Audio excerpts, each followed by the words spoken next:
This all sounds abstract until you look at the actual output, the actual brand, the actual decisions.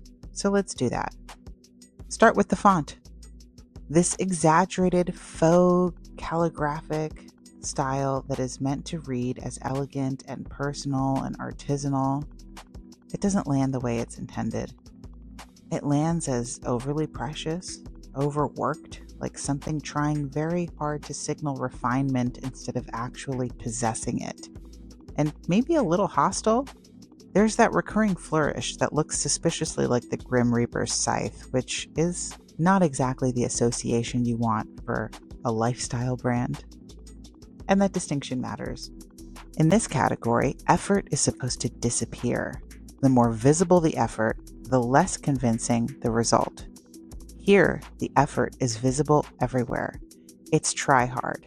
It has that very specific energy of something asking to be liked.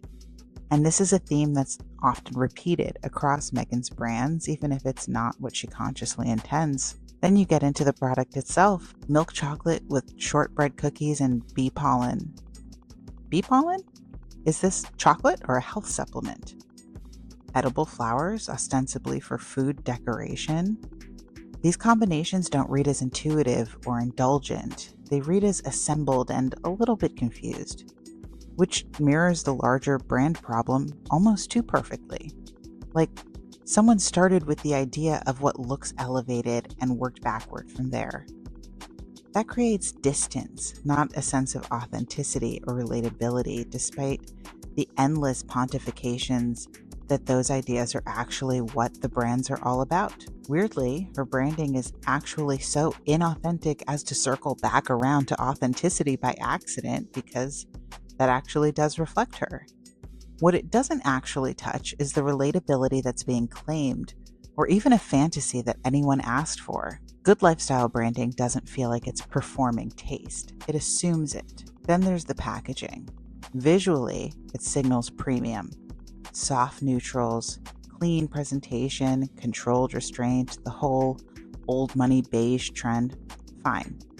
We'll ignore the Grim Reaper calligraphy for the moment and just focus on the tactile experience. The feedback is consistent. It looks expensive, it feels cheap. That gap is deadly. When the physical experience doesn't match the visual promise, the illusion breaks instantly. And once the illusion breaks, the entire structure collapses with it. Lifestyle branding only works if the audience consents to the fantasy. They have to want to be there. If the audience resents the invitation, the fantasy is already dead. Meghan seems to operate as though title plus aesthetics plus visibility should automatically produce aspiration. That only works if the audience actually wants proximity. Too many people don't. Or more accurately, they don't want the kind of proximity she's offering.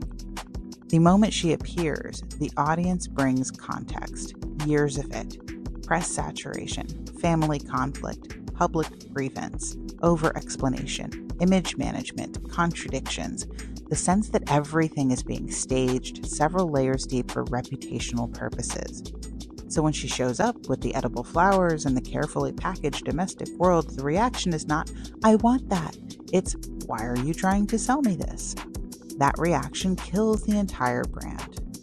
That is fatal in this category, because this kind of branding is not about aesthetics. It's about emotional permission. This is what Meghan consistently fails to understand. Everything is linen and light and calligraphy and floral aesthetics and a really troubling amount of beige. That aesthetic is fine.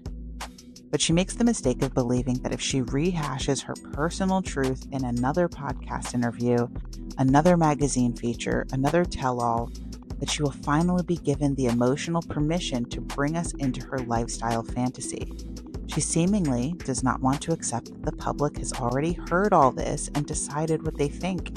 And it's largely not, "Poor Meghan, she deserves for me to watch her on Netflix and buy her bee pollen chocolate."